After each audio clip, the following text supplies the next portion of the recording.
Are you prepared to transform your well-being? I'm Sanjay Raja. My mission is to challenge our perspectives on food, fitness, and overall health. I own a successful nutrition and fitness business based in Orlando, Florida. And through this experience, I've learned that there's no one-size-fits-all solution. From creating delicious and healthy recipes, to training elite athletes, and even writing the book, The Food Talk. I've accumulated a wealth of knowledge, but here's the exciting part. There's always more to discover. That's why I'm embarking on a journey to connect with leading experts, unveiling the secrets to a happier, healthier life. Together, let's explore innovative ways to enhance our well-being. This is Recipe for Wellness.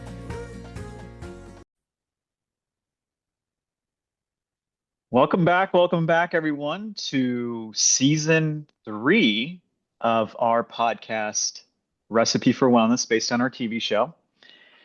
So I'm excited because last season, season 2, I wanted to do some shows about this new trend, which is not so new, but new to me and new to most of the public, which is regenerative farming practices.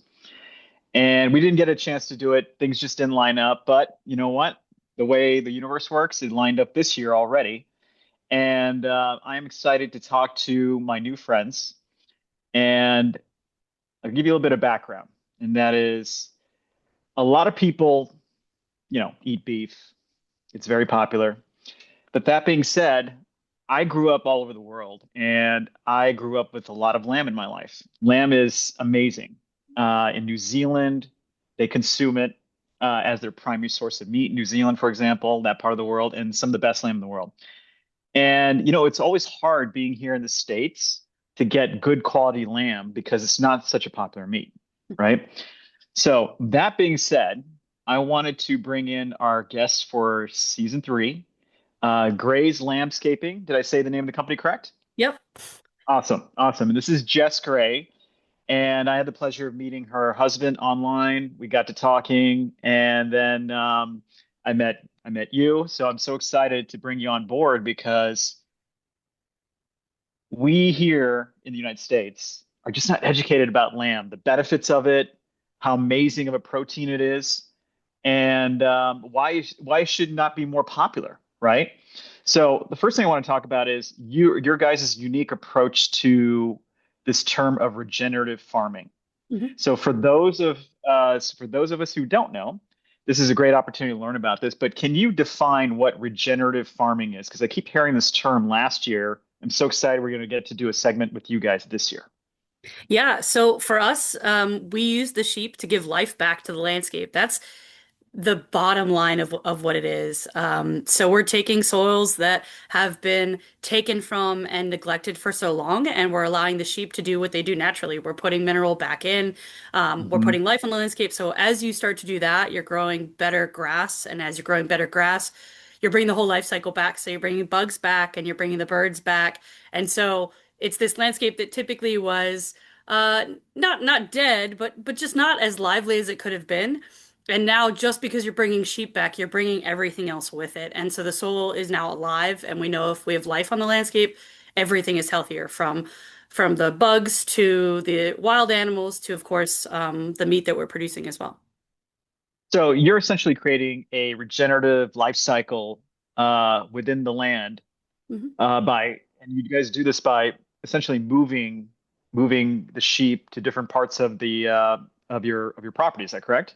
Yeah, so we're rotationally grazing as well. So a lot of what we do is evaluating the landscape for the animal health as well as landscape health. In the summertime, our animals are moving at least twice a week. In the winter, they're moving at least once a week. So we're always thinking not just about animal health, but landscape health and how we're interacting with our environment and making sure that we are always giving more than we are taking away. Right, right. So one of the unique things I was learning about regenerative farming practices is that it is cost effective, Mhm. number one. And I'm a beef connoisseur. I grew up in Kansas City. When I first moved to this country, I grew up in Kansas City, so beef was religion to us, right? And I love everything about it. And your partners at Parsons Creek Steak Company, which they're going to be on season 3 of our show, so I'm excited to have them as well. One of the things I noticed the first thing when they sent me the product was how the fat rendered. That tells you everything you need to know about the health of the animal. I used to be in medical device, Hmm. and I used to do surgeries with different surgeons, teaching them about different medical devices. And one of the things I learned being in that world was that the health of the patient is determined by the fat quality in the patient. It needs Hmm. to be bright yellow, human fat, visceral fat needs to be bright and yellow. And what we found was that when we, had to open up some people for hip and knee surgery and things of that nature, if we saw opaque, if we saw cloudiness, if we saw black spots, that would tell us everything we need to know about the health of the patient. Hmm. It is so true with the meat you eat that the quality of the fat tells you the quality of the meat as well. Now, I know it could be kind of a little crazy transition, going from humans to what I just said, but it gives an idea of what we're Yeah. talking about here. And so when I cook with the Parsons Creek Steak Company folks, their steak, their fat rendered amazing. I mean, just the way it tasted, it just felt good when I ate it because I didn't feel any residual effects. I just felt really good on it. Hmm. You guys sent me some product and I had the pleasure of cooking with it as well. And I got to tell you, it's the same experience I had is that you can definitely taste the difference between the fat quality from something that's been pasture raised, that's been sustainably sourced versus going to the grocery store, right? When I go to the grocery store, when I used to go to the grocery store, let me put it to you that way, and to get meat, especially like beef and lamb, you know, number one, it's really costly. Yeah. Number two, especially lamb, it's considered more exotic meat, at the grocery store. So each like pound brick of lamb was on average anywhere from $10 to $12 per Hmm. pound, which is crazy. So one of the things we try to do on this show is not only showcase companies that are doing good for the environment, doing good for the community, that are on the forefront of health and wellness, but we want to talk to people about how eating healthy can be cost effective as well, Hmm. right? So how are you guys able to keep your costs down and ship around the country?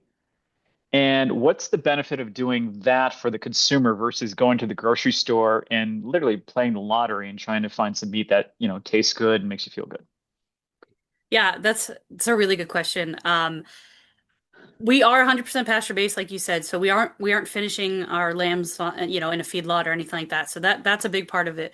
But our operation, we run our animals on solar farms across the state of Virginia right now, and what that allows us to do is make money grazing and keeping grasses and things like that out of the panels. So it allows the solar panels to do what they need to do, but we get paid to Mm-hmm. manage that vegetation. We can then take that money and diversify our operations. So one of the things that we really were passionate about was sharing our lamb with so many other people because we know it is a healthy choice. Our kids love it. Our family has loved eating it.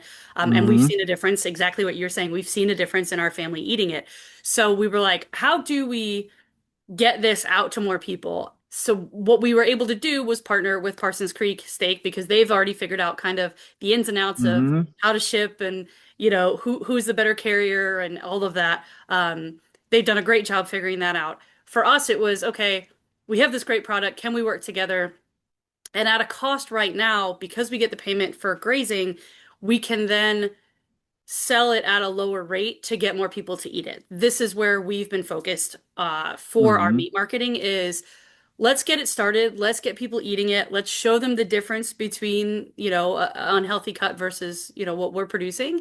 And as we build more people eating lamb that is raised this way, we can then start to make the money back because we're producing, we're selling more of it is what we were able to do. Um, if we didn't have that solar payment, if this wasn't the way that we were doing it, it would have been a much longer approach and it would have taken us a lot longer to be able to get people our meat. Yeah. So, the common thing I hear with lamb, with a lot of people who are not used to it, is that when they do try it sometimes, they say the term gamey, Yeah. right? Yeah, I'm sure you've heard this many times, right? So how do you mitigate, how do you explain that to somebody? And that is, yes, I know the term gamey. I know exactly what people are talking about. Now, it's a low quality meat. That's not a common meat like lamb and goat here in the States we don't eat. I think it's that flavor of it tastes very outdoorsy, Hmm. right? And so that's why they use the term gamey. How do you like, what is so different about your product outside of how you care for the product and how you care for what it eats that I didn't get that gaminess at all. It was amazing. My kids are very discerning eaters now, and they grew up all the world, traveling the world with me. They love lamb. I think my son, who's just a fanatical beef eater, loves it more than beef, honestly. And so how is it that the feed that you guys give the lambs really Mhm. transforms the meat so that it's more of a flavor that people can really adjust to versus saying this is gaming? I would say for us, what we've done a lot is we work with a lot of our genetics. So Mm, with my Nuffield studies, I was able to travel a lot of the world. We went through New Zealand, Australia, yeah, obviously ate a lot of lamb. It was amazing and delicious. And compared to our what we're producing, I think it's a genetics thing. I think it's the breed that we're working with is a big start for it. And then the other big thing about it is it's actually really funny. It's letting things do what they should be doing, right? So we're letting them eat the grasses and things, yeah. not pumping them full of a lot of anything else. I would say that the other thing that works in our favor is that our lamb can be substituted for any beef dish. So when we're trying to get people to eat it, I say, "Hey, do you eat a lot of ground beef?" And they're like, "Yeah, of course, because everybody eats ground beef, right?" And I say, Right. "Okay, then try my ground lamb. You're having hamburger helper? Put in my lamb instead." Yep. Every single time people were like, I couldn't taste the difference. Or I had a guy for the first time get a roast from us, friends of my kids, and they were like, we've never had lamb. And I was like, oh, roast. Do you crock pot? They're like, yeah. I said, all right, crock pot this, put a little bit of garlic in there, Hmm. salt it the way you want or whatever, low and slow, easy. He said it was the best roast he had ever had. And he's like, how did you do that? I said, I didn't do anything. Like we're just really good about the kind of animal that we want to use. So we use hair sheep, and we have a couple different breeds that we've been working on, but we're working with the balance of what we need them to do, but also the kind of product that I want to feed my family. My kids are super picky, and anytime that we have lamb, they are so excited, and they've never had that complaint of that gamey talk, Hmm. that they've never felt that. They've never tasted that because for some reason, between the breeding and the way that we raise our animals, we just don't have that. So, what has been the pushback mostly for you guys in educating the public about the benefits of eating lamb? Because Mhm, it's just not a well-known meat in the States. You've got chicken, beef, of course, we talked about fish.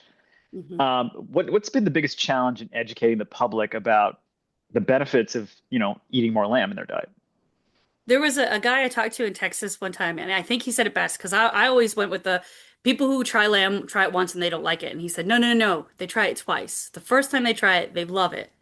Then they try to make it and it doesn't go well and they never eat it again. And I thought long about that and I was like, oh man, he's right. It's probably because they tried some crazy dish that, Yeah. whatever. And so everybody that we talked to that's like, I don't eat lamb. And I said, well, why don't you eat lamb? Oh, because my parents didn't eat it or, whatever. So Hmm. it's not necessarily because they had a bad experience with it. It's that we always call it like this generational loss. Like if your parents or grandparents don't feed you something, you're not as likely to try something. I mean, the newer generations coming up, I think are getting better at that. So we always say it's that generational loss, right? What we're telling them, hey, just try it. Just substitute it in. I guarantee you won't notice a difference, so you might like it better. And walking them through kind of what goes well with it, what pairs well with it if you're having an event or if it's just a family meal. And kind of holding their hand a little bit for some of Yeah. this has been super successful for us. So I just tell people, we post I don't have the best pictures, but I post, hey guys, I made this dish and it turned out really cool. If you want the recipe, let me know. Um, so it's been a lot more like hand holding and just getting people to taste it the first time, and showing them that you don't have to make this like you don't have to lollipop it and be a professional chef, right? You can make it in your own kitchen pretty simply. Yeah, you guys sent me two legs of lamb, and what I Mhm. did was, now my job is to cook, my job is to eat, my job is to test new recipes. So I'm a little bit different than your average consumer. Right. And so what I did was I wanted to try something very different because typically I don't cook with lamb. I get ground lamb every now and then before I met you guys, but I never got the leg of lamb because number one, it was just cost prohibitive. Number one, Yeah. and two, it was this tiny little thing that you would get at the grocery store and it's like very little meat. And like I said, it was cost prohibitive. And I said, I'm not getting the return on investment here. So I never used it. Mhm. Then I got your product, and it was two giant legs of lamb, which are amazing looking. And I looked at the layers of fat in there. It looked beautiful. And then what I did was I paired it with spices I got from another potential guest for season three. It's a Mhm. gentleman who basically creates spice blends based on historical data of what during before currency, people use spices as currency. Mhm. So he makes his own spice blends, and they're amazing. You can tell the difference between fresh and store-bought spice blends. I used the Moroccan spice on the lamb, and it turned out just amazing. The flavor profile, everything was just right on point. And so I think that's the point that I want to get across to people, which is I published a book in 2018 called The Food Talk, Mhm. and that book was all about teaching parents how to get your kids to eat everything, right? And so you brought up the point saying previous generations didn't eat lamb, so the current generation doesn't really crave it. You're 100% on the mark because that was the premise of my book, Mhm. which was culturally, if you grew up with something, you're more likely to eat it in the next generation. It just gets handed down. Mhm. So what I try to prove in that book and what I try to do at home and what I try to do with this TV show is tell people to be adventurous eaters, right? Try something new, and guess what? Worst that'll happen is you say you don't like it, but you try it once. But the best outcome is you've added something new to your palate, and you'll be like, "Oh my God, this is amazing!" Mhm. Right? And I think one of the many unique benefits of lamb, but I think really something that really does stand out is that I can spice a steak a certain way, and there's certain flavor profiles that match, but with lamb, I could go super exotic with it. For Mhm. some reason, lamb meat lends itself to more creativity than beef does, Yeah, right? I love it. I think it's so much fun to play with the flavor profiles of it, and like you're right. If you're super crafty in the kitchen, it's limitless. But Yes, it's great for those kids that are getting out of college that are trying to figure out good sources of protein. Like lamb's a great source of protein, but I'm not a very 100%. good cook. So hey, you could just throw that in a pot and you'll be all right, you know. Yeah, I always tell people start with small steps, which is okay, if you've never used it, think of it as ground beef. Get some ground lamb, make some burgers out of it. I do that all the time. Kids love the lamb burgers over beef burgers, actually, Hmm. because Yep. it has this unique flavor profile to it. And then you kind of move up the chain, which is you can roast it, you can bake it, you can saute it, lamb chops. I mean, I tell you what, I grew up with Indian food, of course, being Indian. And then my favorite Indian restaurant, my favorite go-to dish is Indian lamb chops. Hmm. I mean, they just do amazing with that, right? It's one of those meats that you can cook rare and it tastes better the less you cook it. Yeah, it's always surprising because I think sometimes when I give people our steaks and they're like, I really like steaks, I'm like, okay, it does taste a little bit different and you're gonna overdo it. No, I don't. No, I won't. I'm like, Yeah. you will. Like, you need to Yep. tone back. Like, Oh yeah, that's exactly what I did when I cooked your two legs of lamb with those spices. mhm. I did low and slow. I did three. Basically, did three. I put it on 325. They were each a pound, so I did it for 3.5 hours. Put some rosemary, put some thyme, threw a little beef broth in there just to cover the bottom of the pan, and I sliced it up. I made shawarma meat out of it. I made we put it on so many different things. Like I reconstitute that meat in different like lamb tacos are a household favorite now. That's awesome. Right? Yeah. So it just getting people to think that whatever you do with beef, you could do with lamb, and in fact, you could do a little bit more because that flavor profile will go so many different directions. You Mhm. won't expect what's coming, which is amazing. Mhm. So let's talk about this then. You talked about how you're keeping costs down by doing the solar farming Mhm. and such. How did you guys pair raising lamb with the solar farming? That's a unique pairing. How'd you guys do that? Yeah, it really came about this idea of we could keep growing our numbers if we had access to land, right? So as a farmer, the two Yeah. biggest barriers to being a farmer are access to land and capital. And Yes. solar solved both of those problems for us. So we were getting paid to manage land that wasn't ours. So it worked out really well. And as we were going through this process, we were thinking, well, what else, how else can we diversify our operation? And it was what are we doing with our lambs as we're raising them, right? So you keep the girls back to as your replacements, but then the boys, you either become a breeder or you don't, and what else are we doing? And so it became an opportunity for us to shift them into that meat market, Mm. and make them more valuable in that sense. We could, could I castrate all of them and keep them on the farm? I could, but then you start to get into these debates about age that people prefer to have their meat processed at and weights and all of those kind of things. So really for us, it was, okay, we have these up to 100 pounds. So ideal weight between 70 to 100 pounds. What Hmm. can we do with them?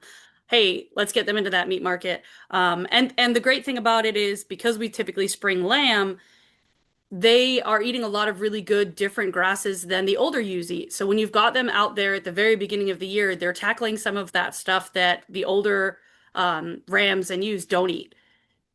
That helps them grow faster and better, and it kind of wins when you've got this age difference on the farm. And then as the grasses grow through the summer, you're pulling the rams away from their mothers because they're weaned and they don't need to be there anymore. And then that then shifts into that meat market. So it really, for us, was a lot about flow and the natural flow of Hmm. making it all work together. So when you look at the current state of our food Mm, here in this country, one of the themes we tried to tackle last year was the farm to table experience, which mhm. is I've traveled all over the world, lived in a bunch of places, and having your food unprocessed and kept in its most natural, simplest form is a birthright out there. We lost that here, which Yep. is unfortunate. And now, if you want that experience, you got to pay top dollar to get it, right? So, this is one of the things that is kind of a test for me whenever I get a new product in that I really want to try, that I want to share with our audience, which is how much has my food been tampered with? How much has it been processed, right? Right. And so, the lamb I received from you guys, the Parsons Creek steak that I received from them, it was not even processed. And one of the things that they told me, which blew my mind because I was so uneducated about this stuff, was that they source their beef from a single cow when they ship it out, Yep. which makes a huge difference. I didn't even realize that. And I'm thinking to myself, oh my God, so when I got ground beef or ground lamb from the grocery store, how many animals were processed into that 1 pound of ground beef or ground lamb that I got? Hmm. Right? Now, is that the same philosophy you guys keep? Sourcing it from as few animals as possible? And why aren't, I get it, it's mass produced, it's cheaper, but why can't grocery stores do that? Source it from single animals versus going mass production and you get 20 different animals. Yeah, so ours is same as Parsons Creek. So when we take our animals to our abattoir, uh, they're in the same county. They're a 9-minute drive. So that's the other thing. It's really funny is when you talk to a lot of people about how close is their abattoir to where they're raising their animals, Hmm. and you'll hear stories people driving 5 hours, very very long day to get their animals, and we load ours in the morning and they're there in 10 minutes. Yeah. Yeah. So for us, it's that convenience of it was grown right there, it was processed right there, and then it's, shipped out. Um, and we do. I can tell you those 10 that went in. I can tell you where they were born. I can tell you who their mom was. I can, I can track all of that and give all that information. Hmm. And that's really important to us too, because it is the story of our product, right? It's super important to us to be able to tell you that. I would say, in terms of grocery stores not doing that, the reason is quite simply the assembly line mentality of it, right? Mm. So animals come in, Yeah. they get, sectioned the way they need to go, and whatever goes to ground then goes in, and that's where that happens. Whereas with ours, I know each package is one animal, which is also Wow. why our weights sometimes are not exactly lined up with a pound, right? We try to Yes. get to that Yes. mark, but it's Yeah. not always there. And we've had some people go, well, it's annoying that it's not always a pound. And I go, but it's the same animal, Yeah. right? And for Yeah. me, that means something. Some people it might not. And like you said, some people might not even know that that's a thing.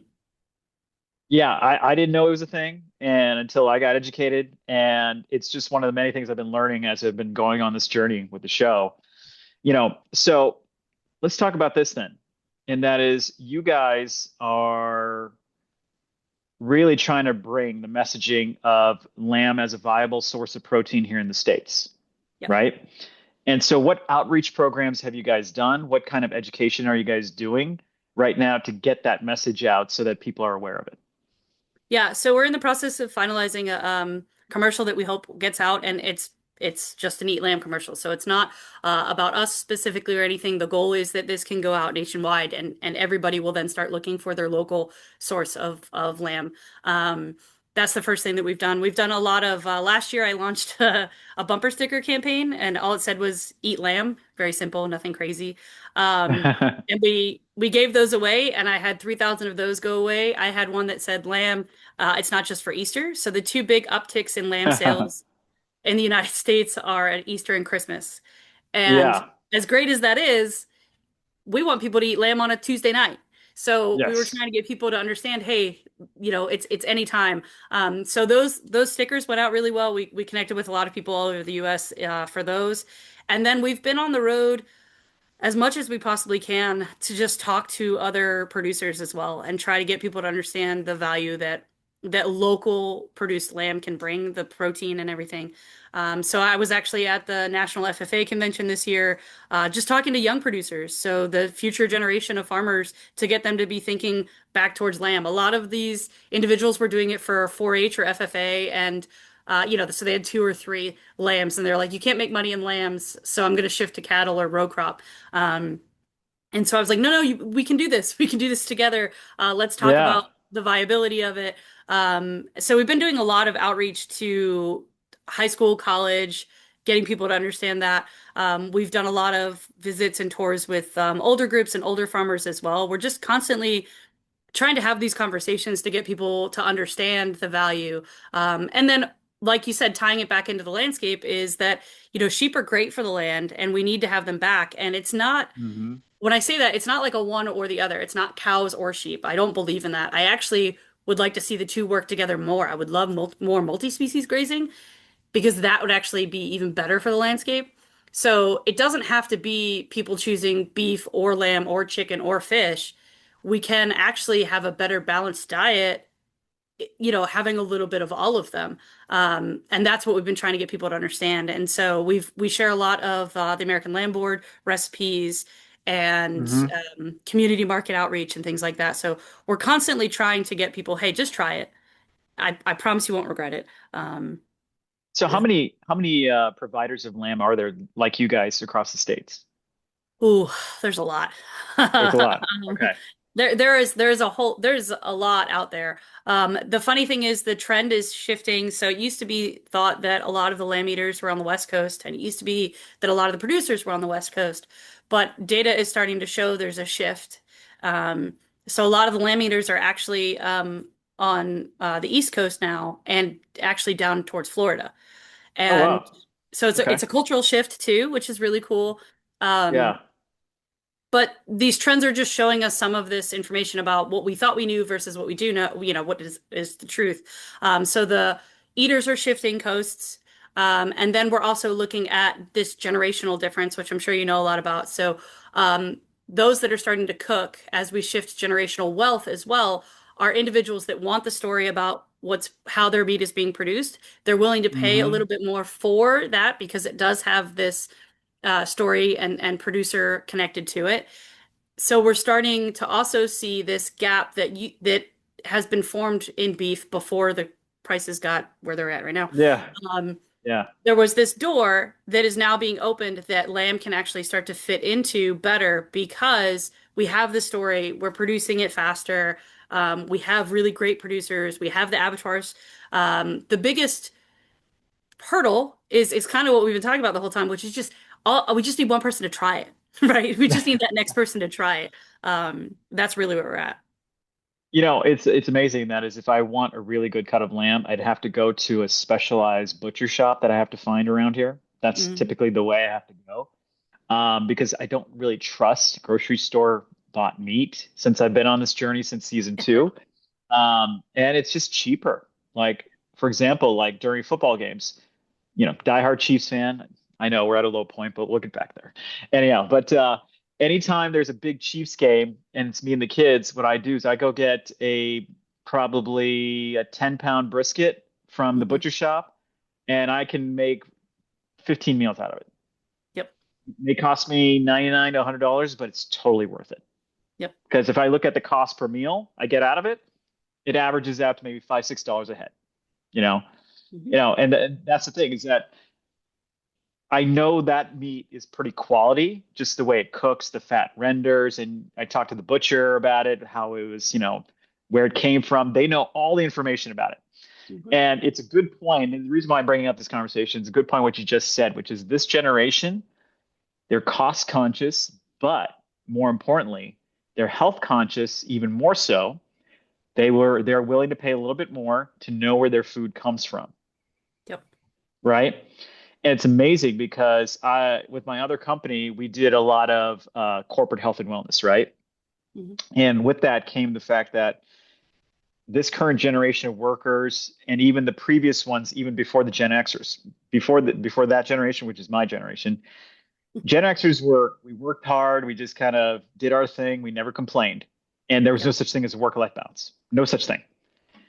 The next generation, the current generation now, work-life balance is more important than ever and attention to their own health is more important than ever, Yep. Yep. right? So, one of the things I've seen is that, and I'm sure you're aware, is that you see all these meal prep services, right? Hmm. Where they set into like HelloFresh and all these different companies. The one thing I know about this because they sent me some stuff saying, "Hey, can you take a look at our stuff and maybe endorse our product?" I said I couldn't do it because whatever health benefits you got out of it were lost in the fact that everything was packed with salt in order for them to ship it across the country. But here's the thing. This is the shift that needs to happen, which is, and maybe you and I can work together to educate people on that, which is those protein sources were mostly chicken, fish, beef, and I didn't see any lamb Nope. at all. Nope. Why is that? I honestly, it breaks my heart. I guess I should also say I didn't grow up eating lamb either. I actually didn't have lamb until we processed our own on our own farm, and I was like, I have been missing out. Um, and now it's a part of our diet. It's an important part of our diet. Yeah. And getting, and I tell my kids, I'm like, this is the most digestible form of protein you can have. Your body likes lamb. It craves lamb once it has it Hmm. because it can, absorb it and do what it needs. Uh, so yeah, we cry about that all the time. And then when we get through and try to connect with these companies, the problem is that people just are afraid of it. They just don't know how to cook it. We don't understand it. And so that's where, again, a lot of the hand holding on our side has come in of here's a really easy Yeah. recipe. You can do this. And you would think that those companies that do ship would have an easy lamb recipe. Hey, put ground in there. Ground is the easiest one to work with. Um, Yeah. so we've been trying to change that. I know the American Lamb Board has been trying to. Other local producers have been as well. I think the hardest part is that really what it comes down to, price point is a big part of it. And Okay. we can still import lamb cheaper than what our producers can provide cost wise. That's Gotcha. I would say our next biggest hurdle is how do we compete with import being as low as it is, and they're working on it. So the American Sheep Industry Association is working on that right now and trying to figure out how can import be so much cheaper? What are avenues that we can be producing this cost wise to help people? I actually was in a call earlier today with a beef producer who said, sooner or later the beef market is going to get too high where people won't afford it, and maybe lamb can start to fill that price gap. And I was like, that would be Yeah. great. I would love nothing more than for that to happen. I just don't know that people who are so reliant on beef being at whatever price point will pay a little bit more for the lamb, even though beef went up, $4 or $5, whatever it is. Um, Yeah. so cost is Yeah. definitely a hurdle, I think, as well. Well, cost is the hurdle, and then for this generation, they're more environmentally conscious, and they're about sustainability. So I would say, and correct me if I'm wrong, I would think lamb has a less carbon footprint than cattle, Hmm. They do, right? yeah. So that's the other thing. Like we are trying to tune into what this generation is looking for and say that lamb has been here all along. Let's let it in through that door, right? Yeah. Yeah. Well, I mean, anything having to do with our food source, I'm always all in talking about it. But I want to take this opportunity now is to give you the floor here a little bit and talk to us about what your company is doing as far as outreach programs, where people can find you, your website. And so, because I really want people to connect, and we'll have your information on our website as well. But I want people to connect with you guys and be a resource for them because I think the biggest hurdle is just education and just getting comfortable with it. Yeah, yeah, absolutely. So for us, we run our grazing business, which is Graze Landscaping, and you can find us Hmm. online at grazelandscaping.com. And that just talks a lot about the conversation that we just had, how we are sustainable, how we work with the landscape, what we're trying to do, bringing farming back. We talk a lot about our farming opportunities. Solar is a really great opportunity to create farmers. We know that there's going to be a great shift. The average age of the farmer right now is in their 60s. Solar offers the opportunity for 18-year-olds to get out there, start a flock, get paid, and then cart before the horse, kind of, right? They can make the money on the farm that they don't have yet, and then take that money and buy the farm. So it allows Yeah. opportunity for younger farmers. So we talk about that on the website. We have internships, opportunities to work with us to grow and learn the ropes a bit. So that's all on our website. But where we sell our meat out of our home farm, which is Kitchen Sink Farm, because Hmm. it makes more sense for us to have that operation. So the meat side is through Kitchen Sink Farm, which we started with the idea of bringing our kids back to the landscape. One of the things that we really wanted after COVID was how do we get our kids to understand that things don't come from a grocery store? Um, and so Yeah. Yeah. our kids can tell you how to process all the animals that we have, and they've done it. They've done hands-on, and the Wow. hardest jobs. Even though we have like a plucker, we still made them pluck chickens, all the way down to the cuts and things like that, because we wanted them really in touch with what they were eating and understanding. They plant a lot of our seeds and things like that, so we do a lot of work with our kids there. And then we also, their friends come to the farm. We've had teachers reach out and have us talk about working on the landscape and what that really means. We don't really talk about the processing in the schools because people don't really like that as much. Yeah. Yeah, Um, I get it. I get it. but just getting kids connected back to the landscape. And it's so funny. Our daughter is in middle school and they have to take an ag course, which I love that they have to take ag. And Yeah. she came home one day and she goes, "Mom, these kids don't know anything." And I was like, what do you mean? And she's like, it was something so simple as like chickens and eggs. She's like Yeah. they didn't understand this idea. And I was like, well, Danielle, you just understand it because of who your parents are. Like you're just lucky that you live that. So Yeah. we've been trying a lot of working within the community to try to get kids connected to the landscape again, and understanding where that food chain is and how it works. Yeah.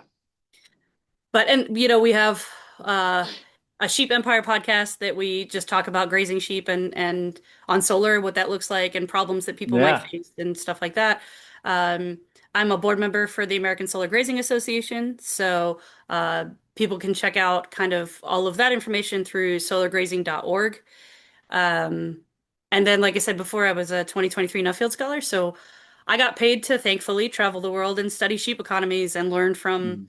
all of the different Great. countries. The only one, there were a couple countries I didn't get to that are on our bucket list that we will eventually get to. But um, Which ones? so I didn't get to Ireland, which I was really a bummer. And then Okay. I didn't even get to like India, where we would really like to go. I mean, I have this long list of man. I got to travel to some really amazing places, but I missed out on some really amazing places. Um, Well, I was in India in January of this year, and I'm going to be back in India again January of 2026 okay. for a family wedding. But I tell you what, there's certain parts of Mumbai where I grew up, which is Bombay, Mhm. and that's the Lamb District. This is where you go, Yeah, yeah, right? yeah. This is where they make the best recipes and all that. So yeah, highly recommend. So I hope you guys get out there at some point. Yeah, Um, and I, it's on their list, I promise. Yeah. And I don't want this to be lost on the audience. What is the website that people can interact with you directly? It'll be on our website. People can find you, but what's the direct website? Yeah, grayslandscaping.com is how you can get to us. Everything comes to me, so people are stuck with me basically. Okay. And then just to make it a point so that it sticks out in people's heads, which is what I'm seeing at grocery stores is one brick of ground lamb anywhere from 9.99 to 12.99, somewhere around Hmm. there. What, and you guys ship nationwide direct to consumer, correct? Yeah, we do. Okay. So what is kind of the cost that comes in for you guys as far as a pound of ground lamb so people kind of understand the comparison and just how much better quality they're getting with you guys?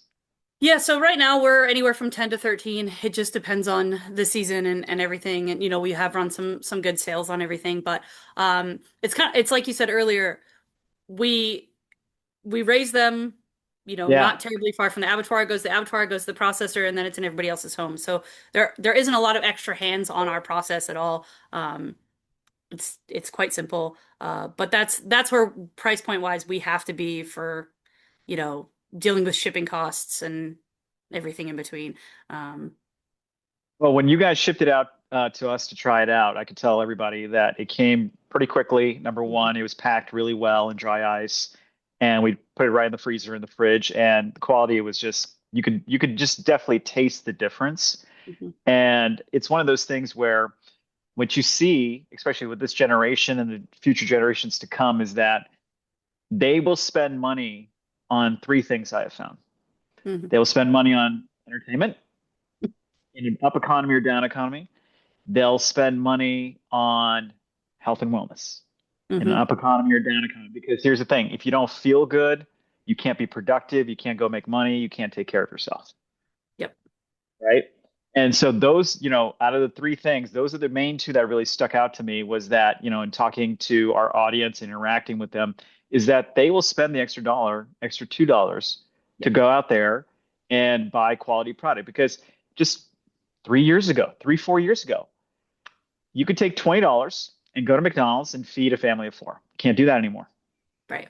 So now the choice is pretty clear. Do I want to spend $40 to eat cheap cuts of meat and just stuff that's going to make you feel bad? Or do you want to take that $40 and really find food that sustains me, tastes good, I can make multiple dishes out of, and that is just a better cut of meat, right?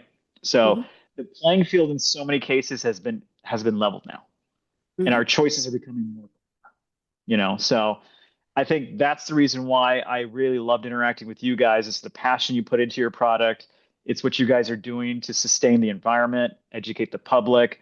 And it just reminded me when I got your product of being New Zealand. It was amazing. Well, Yeah, I appreciate absolutely that. amazing. I Yeah. appreciate that because, like I said, I met some amazing producers who are, generations deep in this, and I what I love about having toured is that they care so much about what they're producing, um, that it blows my mind. I mean, they're thinking like four generations out down the road about what they're producing and what is the customer going to like that, and that's something that we brought back that we were like, we want people to see our passion as much as they as New Zealand, Australia, some of these other producers. So it's been something that's been at the forefront of what we're trying to do, and trying to get people just to understand the value of it, comparatively is, it's hard to measure that, right? Yeah, well, I'll tell you, I'll leave the audience with this, which is if you guys have not tried lamb, here's my challenge to everybody in the audience, both on the podcast and of course the TV show audience, which is try it once. Go small, meaning try ground lamb, make some burgers out of it, and then start taking steps forward, Hmm. right? So it's just the easiest thing in the world to try, and I swear if you try it one time, especially quality products such as yours, you don't go back. You just don't go back. Yeah, you can't. You can't do it. So, one more time, your website, please, just so everybody got it down. Yeah, it's at grayslandscaping.com. Excellent. Well, I can't thank you enough for the time. I just love the fact that we've connected with you guys, and I can't wait to shoot your segment for season three, which is coming up here very soon. Yeah. And for everybody in the audience who doesn't know, season three of Recipe for Wellness we're going to start filming here probably early 2026. The podcast, we're going to launch this episode out probably in the next couple of weeks. And we are full steam ahead. And not only we're going to be on PBS, we're going to be on a number of streaming channels, Amazon Prime. So there's definitely our content to get out there on the streaming side because it has resonated with everybody. We can't thank you enough for watching and being a part of our audience and allowing us to flourish. But Jess, thank you once again. And to our audience, thank you for tuning in. Until the next episode, and we'll see you soon.